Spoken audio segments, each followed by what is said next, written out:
बोलता है कि मैं आलू से सोना बनाऊंगा, वो महाभारत में जीएसटी को ढूंढता है, वो ये बोलता है, उसको कहने को नेता है, लेकिन उसको ये भी नहीं कि पेट्रोल में जीएसटी लगता है या वैट लगता है, उसको ये भी नहीं पता है कि हिंदू की जो मूर्तियों को वो बोलता है कि शक्तिहीन है, और उसके बाद वो नेता बनता है। ये वाली अटैची ऊपर रख के फोटो खिंचवा लेना या फिर किसी की वर्दी पहन के सामने कैमरा कर देना, किसानों की जमीनें हड़प लेना। इनके डीएलएफ के जो इनके जीजा जी हैं खुद तो किसानों की जमीनें हड़प ली, और उसके बाद ट्रैक्टर के ऊपर बैठ के सिर्फ कैमरामैन के साथ फोटो खिंचाने से किसानों का भला नहीं होगा, उनकी जमीनें वापस करिए तब उनका भला होगा। हिंदू धर्म में सती प्रथा थी, हमने खत्म करी, आप बुरखे को दोबारा लेकर आ रहे हैं, वो भी 21वीं सदी में, जब महिलाएं शिखर पे जा रही हैं, चांद पे जाके झंडा लहरा रही हैं, आप महिलाओं को बुरखे के पीछे डालकर केवल उनको पीछे करना चाह रहे हैं। क्यों मेरी मुस्लिम बहनों को, महिलाओं को, हम लोगों के जैसे आगे बढ़ने का अधिकार नहीं है? सनातन संस्कृति के उन्मूलन की बात कर रहे हैं, खनन की बात कर रहे हैं, रामचरितमानस को पोटेशियम साइनाइड बोल रहे हैं, ये बोल रहे हैं कि महिलाओं का सम्मान नहीं होता था। ब्रिटिश जी को पाकिस्तान चले जाना चाहिए, क्योंकि यहाँ पे इस समय विपक्ष जो तुष्टीकरण की राजनीति की पराकाष्ठा लांग रहा है अपने हर राज्य में, चाहे आप उसमें साउथ को लीजिए, चाहे बिहार को लीजिए, इस तरीके से पराकाष्ठा लांग रहा है कि भारत के अंदर वो रक्षाबंधन की छुट्टी, रामनवमी की छुट्टी, मकर संक्रांति की छुट्टी तो काट रहे हैं, लेकिन वहीं पे मुहर्रम की या फिर ईद की, ऐसा क्यों किसी की आस्था पे इस तरीके से वार किया जा रहा है? और ये बीज रोपा कहाँ जा रहा है? ये उन छोटे छोटे बच्चों के अंदर रोपा जा रहा है जो अपनी संस्कृति को घर से समझते हैं, घर से उसका पालन करते हैं। सांस्कृतिक चेतना हमको, जो किसी भी बच्चे का, मेरा और आपका जो विकास है, उसका जो सबसे बड़ा जो पीरियड है, जो उसका जो सबसे बड़ा पीरियड है वो आपका चाइल्डहुड है, आपका बचपन है, आपकी पढ़ाई है। वहीं पे उसको आघात करके एक तरीके से पूरी की पूरे देश की जो आवाम है, जो जनता है, उसको अपनी संस्कृति से दूर करने का प्रयास है। जहां 2023 में मैं एक महिला के नाते, इतने पुरुषों के बीच में 2 महिलाएं और हैं, आज हर क्षेत्र में हम लोग हैं, हम खेल के मैदान में हैं, हम चंद्रयान में भी हमारी साइंटिस्ट आगे रही, कौन से क्षेत्र में महिला नहीं है? चाहे बॉक्सिंग का फील्ड हो, चाहे एजुकेशन का फील्ड हो, चाहे घर का फील्ड हो, उसके बावजूद आज 2023 में ये बुरखे में महिलाओं को डालते हैं। 3 तलाक के अभिशाप से मुस्लिम महिलाओं को बीजेपी के शासन में आज़ादी मिली, इन्होंने ही सोचा, और ये और पीछे देश को धकेलने का प्रयास कर रहे हैं। आज जहाँ 21वीं सदी में भारत विश्व स्तर पर आगे बढ़ रहा है, यानी कि अमेज़न के अगर आप जेफ बेस को अगर आप पकड़े तो ये नॉर्मली सेज कि 21वीं सेंचुरी जो है वो भारतीयों की सेंचुरी है। जिस प्रकार से भारतीय अंतर्राष्ट्रीय प्लेटफॉर्म पे परफॉर्म कर रहे हैं, हमारी फॉरेन पॉलिसी है, उसके ऊपर ये छोटी राजनीति। बिहार का हाल देखिए आप, आज हम दिल्ली में खड़े हैं, यहाँ पे कितने बिहारी बच्चे यहाँ पे आके रोजगार के लिए तड़प रहे हैं, और हर क्षेत्र में आप किसी हिंदुस्तान के राज्य में चली जाए आपको बिहारी मिलेंगे। बिहार के बच्चों को वहाँ से पलायन करना पड़ रहा है, ना उनको उच्च शिक्षा मिल पा रही है, ना शिक्षा के बाद रोजगार मिल पा रहा है, ना विकास मिल पा रहा है, और उसके बाद अब तो यहाँ तक आ गए कि उनका सांस्कृतिक विकास भी ना हो, सांस्कृतिक धरोहर भी देश की ना समझे, उसकी न्यूनता पे जा चुके हैं कि किस प्रकार से बिहार के पूरे आने वाले भविष्य को कालखंड में डालने का प्रयास नीतीश जी कर रहे हैं। और कैसे अभी महिलाओं के सम्मान के लिए उन्होंने संसद में इतना जो अभद्र भाषा में, आप क्या बोलूँ, और वो भी एक्शंस के साथ। एक अधेड़ उम्र का व्यक्ति, एक अनुभवी व्यक्ति, मैं उनसे पूछती हूँ, किसी माँ के गर्भ से ही जन्म लिया होगा, किसी माँ का सम्मान वो, क्योंकि संस्कृति ये सनातन संस्कृति है, यत्र तत्र नारेस्तु पूज्यन्ते रमन्ते तत्र देवता। हमारे भगवान अपनी माँ के नाम से, कौशल्या नंदन के नाम से जाने जाते थे, उसके बाद विवाह हुआ तो सीताराम बोला जाता था। ये वो संस्कृति जहाँ महिलाओं को हमेशा सम्मान दिया गया है, लेकिन यहाँ पे उल्टा ही हो रहा है। सनातन संस्कृति के उन्मूलन की बात कर रहे हैं, खनन की बात कर रहे हैं, रामचरितमानस को पोटेशियम साइनाइड बोल रहे हैं, ये बोल रहे हैं कि महिलाओं का सम्मान नहीं होता था, और आज बच्चों को भी टारगेट बनाकर देश को दूषित करने का प्रयास कर रहे हैं, सिर्फ राजनीतिक रोटियां सेकने के लिए कि कैसे मुस्लिम बैंक को जब करा जाए। लेकिन केंद्र कभी मुसलमान और हिंदू नहीं करती है। मोदी जी ने तो बता दिया, मेरे लिए केवल 4 जातियां हैं।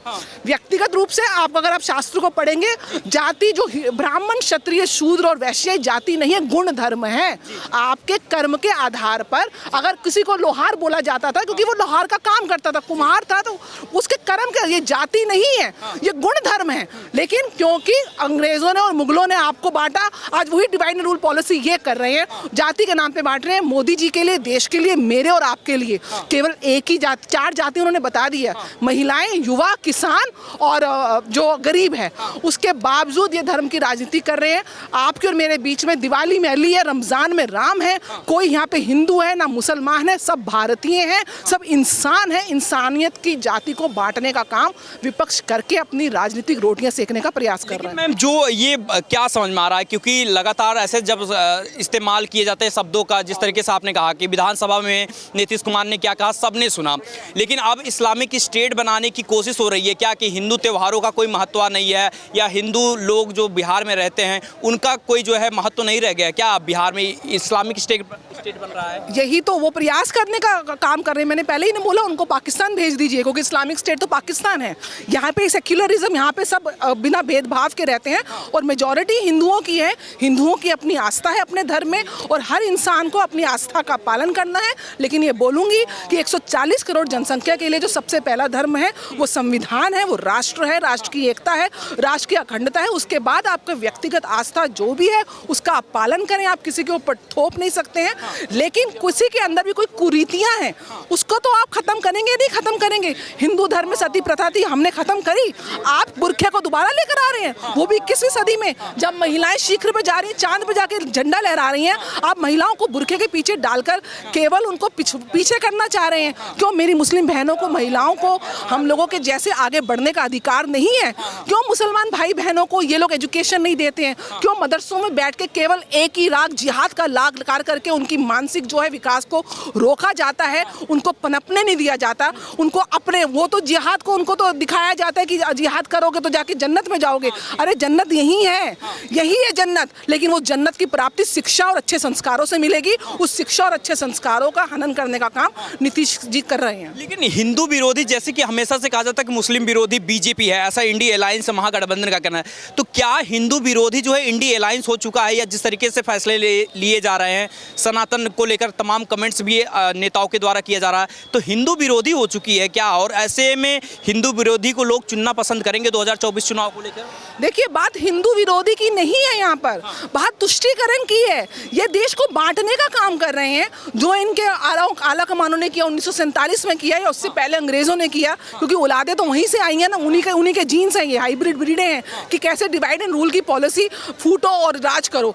इनको ये विरोधी किसी के नहीं है, ये इनको सत्ता का सुख का लोभ ही है। ये विरोध तो बाद में इनके लिए शब्द, इनका लोभ की पराकाष्ठा इस स्तर पे जा चुकी है कि अगर इनको इंसान और इंसानियत को मारना पड़े, देश को मारना पड़े, देश की अखंडता को मारना पड़े, देश की संस्कृति का हनन करना पड़े, ये हर स्तर तक जाएंगे। तो इनके लोभ की पराकाष्ठा वहाँ आ चुकी है कि ये हर उस चीज़ का विरोध करेंगे जिनसे इनकी लोभ की रोटी सिकती है। लेकिन मैम, जिस तरीके से आप देख रही हैं लगातार जो बयान इनकी तरफ से दिए, राहुल गांधी भी कहते हैं कि मोहब्बत की दुकान खोल रहे हैं, सारी चीज़ें बात करते हैं, आपको नहीं समझ में आता कि जैसे कि बिहार सरकार या नीतीश कुमार लगातार जब कमेंट करते हैं या कहते हैं कि हमने इस पर ध्यान नहीं दिया, शिक्षा विभाग का अलग मसला है, उन्होंने डिसाइड किया कि छुट्टियाँ रद्द की जाएँ, जब हमारी नज़र में आएगा तो हम फैसला लेंगे, आपको लगता है कि बिना मुख्यमंत्री की इजाज़त के बिना ऐसी चीज़ें पॉसिबल हैं?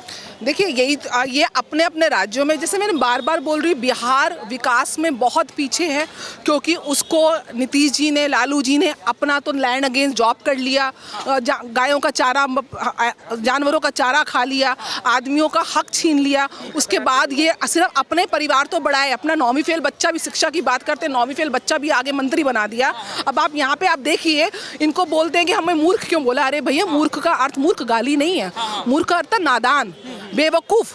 अगर कोई इंसान ये बोलता है कि मैं आलू से सोना बनाऊंगा, वो महाभारत में जीएसटी को ढूंढता है, वो ये बोलता है, उसको कहने को नेता है, लेकिन उसको ये भी नहीं कि पेट्रोल में जीएसटी लगता है या वैट लगता है, उसको ये भी नहीं पता है कि हिंदू की जो मूर्तियों को वो बोलता है कि ये शक्तिहीन है, और उसके बाद वो नेता बनता है। अरे नेता होता तो मुझे तो बताओ कि अगर राहुल गांधी को प्रोजेक्ट कर रहे हैं विपक्ष वाले एज ए प्राइम मिनिस्टर, एक अमेठी का तो विकास कर नहीं पाए, नेता के नाम पे राहुल गांधी की उपलब्धि तो बताओ, और उसके बाद विवेकशीलता की पराकाष्ठा देख लो आप कि वो किस तरीके से आलू से सोना निकाल रहे हैं, किस तरीके से वो जीएसटी ढूंढ रहे हैं पेट्रोल के अंदर, और महाभारत में वो ढूंढ रहे हैं कि नोटबंदी है। जो मौजूदा प्रधानमंत्री के बारे में कमेंट कर रहे हैं कि देश के लिए सबसे ज़्यादा बड़े शब्दों का जो इस्तेमाल किया, आपको लगता है कि ऐसे शब्दों का इस्तेमाल करके वो प्रधानमंत्री की गरिमा को और नीचे गिरा रहे हैं?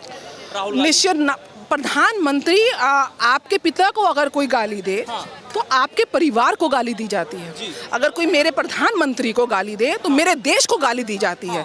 ये हमारे देश को गाली देने के समान है। और ये लोकतंत्र को तो वैसे ही विदेशों की भूमि में जाके बदनाम करते फिरते हैं। इनको ना राष्ट्र से प्रेम है, प्रधानमंत्री से इतना विष बढ़ चुका है, इतना नफरत भर चुकी है कि ये देश की अस्मिता को भी ये दांव पे लगा रहे हैं, देश को भी मतलब डिफेम कर रहे हैं, और वो भी मतलब इंटरनेशनल प्लेटफॉर्म पे, जबकि विश्व जो है देश की तरफ देख रहा है। आज आप 5वीं बड़ी अर्थव्यवस्था बन चुके हैं, 4थी बड़ी आर्मी बन चुके हैं, बोलते हैं कि हम सब चाइना का मोबाइल यूज़ करते हैं। अरे कोई जाके इनको बताओ कि India 2nd largest exporter of mobiles बन चुका है, दूसरी बड़ी असेंबलिंग और मैन्युफैक्चरिंग यूनिट विश्व की आज इंडिया में है।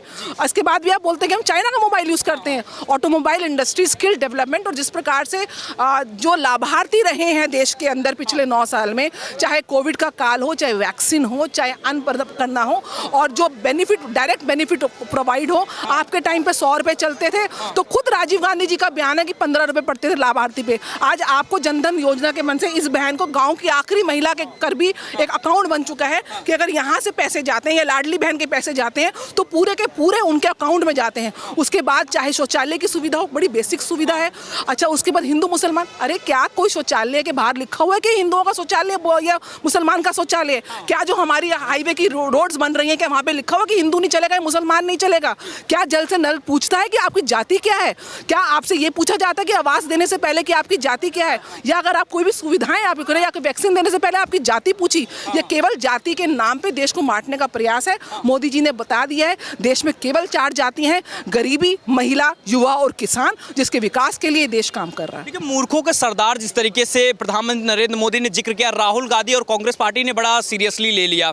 आपको क्या लगता है कि मूर्खों का सरदार कहना इंडिया अलायंस को कैसा लग रहा है? आपकी तरफ से क्या कमेंट उस पर करना? मैंने बता रही हूँ कि मूर्ख का मतलब क्या है, नादान। अगर कोई बच्चा आपको, ये तो बच्चों से भी गई है ना, कोई आलू से सोना निकाल सकता है क्या? बताइए। प्रधानमंत्री का उम्मीदवार बनने की कोशिश कर रहा है। प्रधानमंत्री उम्मीदवार तब बने ना जब अपनी कोई डिलीवरी दें। केवल फोटो खिंचवा लेना, पहिए वाली टैक्सी अटैची ऊपर रख के फोटो खिंचवा लेना, या फिर किसी की वर्दी पहन के सामने कैमरा कर देना, किसानों की जमीनें हड़प लेना। इनके डीएलएफ के जो इनके जीजा जी हैं, खुद तो किसानों की जमीनें हड़प ली, और उसके बाद ट्रैक्टर के ऊपर बैठ के सिर्फ कैमरामैन के साथ फोटो खिंचाने से किसानों का भला नहीं होगा। उनकी जमीनें वापस करिए, तब उनका भला होगा। तो इन्होंने देश को दिया क्या है? पूरे देश को बेचने की बात करते हैं कि प्रधानमंत्री मोदी जब से आए हैं सब चीज़ों को बेच रहे हैं। अडानी को फायदा पहुंच रहा है। पंखा आप चलाते हैं तो जो है अडानी को फायदा होता है। क्या ऐसा अडानी को दे दिए हैं? अडानी का फोबिया हो चुका है। हो सकता है अडानी की तरफ से इनको पैसा मिलना बंद हो चुका होगा, तभी ऐसा बोल रहे हैं। जब इनके पिताजी थे तो Exim policy, export import policy के तहत अडानी को उन्होंने ही लीवरेज दिया था। इनकी खुद माता जी ने अडानी का लाखों करोड़ों का कर्जा माफ किया था। इन्होंने खुद गुजरात और केरला में अडानी को पोर्ट दिए थे। अपनी सरकारें जो इनको अडानी को, और ही इज अ बिजनेसमैन। अगर वो अडानी को अगर वो अपनी ग्रोथ के लिए, अरे देश का बिजनेसमैन विकास कर रहे हैं तो देश विकास कर रहे हैं ना। अगर आज अडानी का काम बढ़ रहा है तो क्या मशीनें काम कर रही हैं तो वो मशीनें हम और आप नहीं बना रहे हैं? क्या वहाँ पे अगर कोई एम्प्लॉय काम कर रहे हैं तो क्या उसको रोजगार नहीं मिल रहा है? क्या अगर वो जीडीपी में कंट्रीब्यूट कर रहे हैं तो क्या भारत की इकोनॉमी राइज नहीं हो रही है? तो देश के तो जो बिजनेसमैन है उनको ग्रो करना चाहिए। यहाँ पे जॉर्ज सोरोस के ग्रो करेंगे? इनके जॉर्ज सोरोस के पैसे लेकर ये यहाँ पे फंडिंग करवाते हैं, या खालिस्तानियों को घुसाते हैं, या आईएसआई के एजेंट बने हुए हैं, या चाइना के साथ एमओयू है, वो राइज करेंगे कि अडानी? हमारा अडानी अगर राइज करता है तो देश राइज करता है। उसके साथ कितना इंफ्रास्ट्रक्चर बिल्ड हो रहा है, कितने लोगों को नौकरियां मिल रही हैं, कितने आयाम खुल रहे हैं, इसका भी तो आप विचार करें। लेकिन नफरत इतना, जैसे कहा जाता है कि प्रधानमंत्री नरेंद्र मोदी हिंदू मुस्लिम करते हैं, नफरत बांट रहे हैं, हिंदू मुस्लिम की राजनीति पर जो है रोटियां सेक रहे हैं। राम मंदिर का भी जिक्र अभी हुआ है कि कह रहे हैं कि राम मंदिर पर सिर्फ जो है मंदिर करके बीजेपी 2024 की सरकार बनाना चाहती है। जो है राम मंदिर से कुछ नहीं होने वाला है। देखिए, बीजेपी 1980 में बीजेपी का जन्म हुआ, केवल 2 सीटें थी, और आज 303 एनडीए के पास सीटें हैं। तब से लेके आज तक राम का साथ इन्होंने नहीं छोड़ा। ये आज का मुद्दा नहीं है, ये आस्था का मुद्दा है, ये राजनीतिक मुद्दा नहीं है। 75 साल में आज तक कोई कृष्ण जन्मभूमि में कोई भी नेता नहीं गया। हाँ, मदरसों में ज़रूर गए, हाँ चादर चढ़ाने अजमेर शरीफ ज़रूर गए, इफ्तार पार्टियां भी करी, रोज़ा भी किया, टोपियां भी सजाई, लेकिन राम का गमछा पहन के या कृष्ण के दरबार में कोई नहीं गया। किसी ने काशी विश्वनाथ के बारे में नहीं सोचा। जिन मुगलों ने हमारे जो आस्था के केंद्र थे उनको नष्ट किया, उसके लिए कोई नहीं लड़ा। लाखों रुपए की फौज वकीलों की जरूर खड़ी कर दी। ये तो राम के अस्तित्व पे सवाल उठाने वाले लोग थे। ये तो ये बोलते हैं कि तुम्हारी मूर्तियाँ शक्तिहीन है। उसके बाद क्योंकि आज ये देख रहे हैं कि जो उन्होंने वो किया, मोदी की सरकार ने, बीजेपी सरकार ने वो डिलीवर किया, तो उसकी वजह से जो देश की आस्था है वो बनी है, पनपी है। और कितना ये जो कल्चरल टूरिज्म जो स्टैब्लिश हो रहा है इन जगह में, आपको मैं बताऊं सबसे ज़्यादा मेरे ख्याल से 16 करोड़ से ऊपर जो विजिटर्स हैं वो इस समय काशी टेम्पल पे रहे हैं पिछले 1-1.5 साल। उसकी वजह से अर्थव्यवस्था में कितना कंट्रीब्यूशन है, कितने गरीबों को नौकरी मिल रही है, कितने होटल्स को मार रहा है, कितना ट्रांसपोर्ट बढ़ रहा है। आज अगर लाखों दिए जलाए गए तो कितने श्रमिकों को वो दिया बनाने की वजह से, जो शायद 100 दिए बनाते थे, 10,000 दिए बना के उनका घर बढ़ रहा है। तो इसको कितना रोजगार बन रहा है और कितनी आस्था के साथ साथ देश का नाम बढ़ रहा है। जो विश्वगुरु की हम संज्ञा देते हैं उसका परिचय दिया है इसके माध्यम से। आपको लग रहा है कि अब इस बार जो है मोदी सरकार जो है इंडिया अलायंस पर भारी पड़ेगा? एक कमेंट लास्ट। 2024 में कोई और आया ही नहीं सकता है, कोई विकल्प ही नहीं है। कहाँ पड़े हैं ये लोग चक्कर में, कोई नहीं है टक्कर में। अच्छा, बहुत बहुत शुक्रिया मैम।